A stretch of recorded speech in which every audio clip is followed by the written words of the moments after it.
Salut les filles!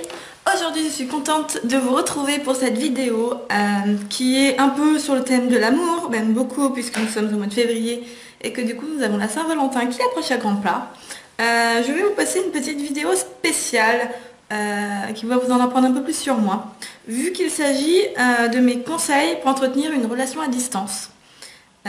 Parce qu'en effet, moi, ma relation est une relation à distance et du coup, je pense que je ne suis pas la seule dans ce cas et ça, j'en suis sûre et certaine. Et donc, je voulais vous donner quelques petits conseils pour bien vivre, enfin pour mieux vivre du moins cette relation qui peut être très difficile à supporter parfois. Voilà, je vais vous laisser avec la vidéo. Je vous souhaite une bonne après-midi. Prenez soin de vous. Ciao! Alors, la première chose que je pense qui est très importante, c'est de garder le contact au maximum. C'est-à-dire les petits textos le matin pour dire bonjour ou pour le soir quand vous allez vous coucher ou les bon appétit. Ça, c'est la base. Enfin, c'est des petits basiques pour montrer à l'autre que vous ne l'oubliez pas. Après, dès que vous pouvez l'appeler, appelez-le ou là, hein, si c'est une fille. Appelez-vous la personne. Bon, vous devez lui demander avant si vous ne dérangez pas ou quoi que ce soit. Si vous êtes injoignable au bout d'un moment, prévenez-le pour pas que la personne s'inquiète. Enfin bref, garder le contact c'est la base, c'est ce qui fait que vous pensez, quand vous êtes content quand on vous envoie un petit texto, que vous avez rien dit, c'est pareil. Pardon. Quand vous envoyez un texto, la personne va se dire ah cool, elle a pensé à moi, enfin bref, voilà, c'est une des bases. Ensuite, autre chose, positiver. Parce qu'une relation à distance, certes, vous ne voyez pas votre moitié tous les jours, ou du moins pas autant que vous le souhaiteriez. Ouais, vous ne voyez pas votre moitié autant que vous le souhaiteriez. Mais la distance permet plusieurs choses. C'est-à-dire que vous avez du temps pour vous, plus de temps pour vous, puisque vous voyez moins la personne. Vous pouvez voir vos amis plus facilement. Après, ça dépend quand est-ce que vous voyez votre compagnon aussi. Mais il y a plein de petites choses comme ça qui font que en fait, la distance, c'est pas si mal que ça. Parce que vous avez plus de temps en fait pour d'autres activités, quelque part. Donc ça, il faut le prendre bien, on va dire. Voilà, c'est un des avantages de la distance, on va dire. Ensuite, l'autre chose très importante, c'est la confiance. Ayez confiance en votre partenaire. Je sais que c'est déjà difficile de base pour certaines personnes. Si vous êtes jaloux, extrêmement jaloux, une relation à distance, je ne pense pas que ça soit fait pour vous. Je suis honnête, hein. Mais la distance peut marcher si vous avez confiance. Si vous dites pas, bon, ce soir, qu'est-ce qu'il fait? Est-ce qu'il est avec une autre nana? Non, ça, faut vous éviter ça. Non, vous avez confiance, point barre. De toute façon, c'est facile à vous. Enfin, facile. Il y a des choses qui montrent quand une personne, elle vous aime vraiment ou pas, hein. Vous le voyez bien, vous, si vous avez des cadeaux, si les petites attentions que votre petite amie va faire, ça se voit en fait, vu son comportement vers vous, vous le voyez vite. Donc pas besoin de vous rajouter un stress supplémentaire avec ça, quoi. Non, vous vous dites, oui, bah, c'est juste qu'il habite loin, point barre. Voilà, faut avoir la confiance de toute façon. Et ça, c'est une base dans toute relation, que ce soit à distance ou non. Mais c'est encore plus important avec la distance. Voilà. Ensuite, autre chose... j'arrive pas à mettre mes cheveux. Autre chose qui peut vous aider à supporter la distance. Vous pouvez vous lancer des petits défis. Du style, si vous ne voyez pas votre compagnon pendant très longtemps, du style plusieurs mois, vous pouvez vous dire, bon bah allez, je vais étonner si vous n'avez pas d'abdos ou si vous avez encore, on va dire, comme la plupart des personnes normales et que vous souhaitez un peu maigrir ou vous tonifier, vous pouvez vous dire, oh bah c'est une bonne occasion, comme ça il sera fier de moi et comme ça il va me trouver super jolie, enfin bref, la raison que vous voulez. Et du coup vous vous dites, bon, j'ai tant de temps pour tonifier mes abdos, perdre du poids. Vous pouvez vous lancer d'autres petits défis. Autre chose, créer des choses aussi pour la personne. Voilà, vous dites, bon, on se voit tel jour, je vais lui faire une belle surprise, je vais faire ça. Voilà, c'est des choses qui vous aideront à passer, à mieux supporter la distance et à passer le cap en fait. Ensuite, planifiez vos rencontres. Quand je dis planifier vos rencontres, c'est-à-dire faites en sorte que vous ne soyez pas dérangé quand vous allez voir la personne. Vous pouvez planifier des petites activités.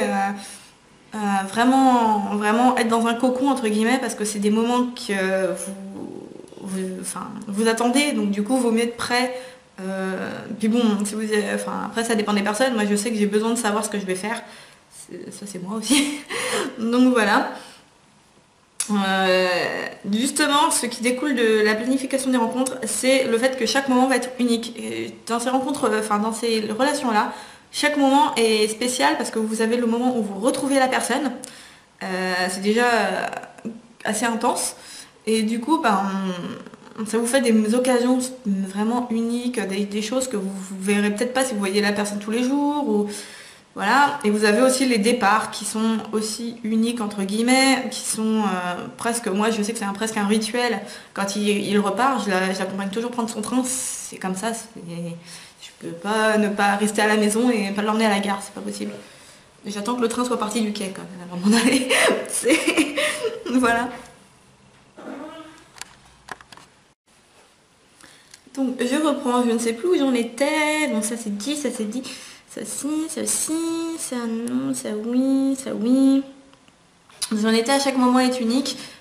Comme je vous l'ai dit, oui, chaque retrouvaille est unique, chaque départ est unique, chaque moment passé ensemble est unique.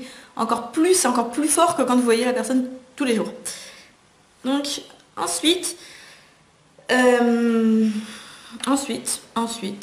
pensez au futur.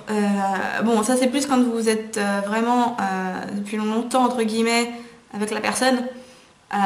J'entends par là, moi je sais que dans mon cas, lui il n'a pas de possibilité de mobilité. D'accord? Donc lui il restera quoi qu'il arrive là où il est. Mais moi, par rapport à mon boulot, par rapport à ma vie, par rapport à ce que vous voulez, je peux changer. Si j'ai envie de changer pour me rapprocher de lui, je le ferai. Voilà, vous pensez au futur, à ce que vous ferez plus tard, enfin dans 10 ans. Avec qui vous voyez votre avenir, si c'est avec la personne avec qui vous êtes actuellement, vous serez amené, et ça c'est autre chose encore, à faire des efforts. Et bon, les efforts c'est dans les deux sens. Mais dans des relations de distance, il faut faire beaucoup d'efforts aussi pour pouvoir se voir, pour planifier le futur, pour tout ça encore plus. Donc voilà, c'est encore un petit conseil, faites des efforts. Après, un autre conseil, c'est en cas de blues, on va dire, de coup de blues, ne restez pas chez vous enfermés, comme on voit à la télé, genre pour regarder un film avec la glace ou ce que vous voulez, le paquet de Nutella et tout ça. Non. Vous allez, vous téléphonez à votre meilleur ami, vous lui dites, écoute, j'ai un petit coup de blues. Est-ce que ça te dit qu'on se fasse une petite sortie, on aille au Cinoche ou on aille faire les boutiques. Faire les boutiques c'est pas mal en cas de blues, hein, ça, je suis la première à le dire. Vous faites des choses que vous aimez. Moi par exemple j'adore la photo, j'aime bien faire les vidéos. Ça m'aide à passer le temps en fait, à faire passer le temps.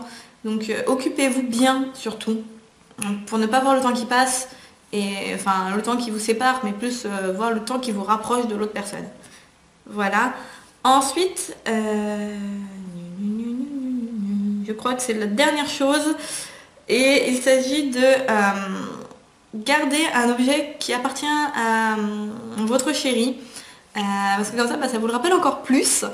Alors non, faut pas pleurer quand vous êtes là avec l'objet. Non, c'est juste, vous dites, c'est à lui, mais c'est à moi. Enfin bref, c'est une petite partie de lui que vous gardez. Ça permet de vous souvenir de certaines petites choses que vous avez fait ensemble. Puis laissez lui quelque chose à vous aussi, qui vous appartient, une petite empreinte de vous. Mais dans tous les cas, pour moi, relation à distance, mais ça se résume à tout ça. Et voilà, positivez à fond, c'est tout ce que j'ai envie de vous dire. Vivez à fond, pleinement votre relation surtout, parce que c'est quand même beau, c'est super fort comme chose. Moi je sais que là, depuis que je suis avec mon copain, c'est assez intense, ça je peux le dire. Je suis contente quand il me dit bébé, ce week-end je peux venir à la maison, je peux venir chez toi.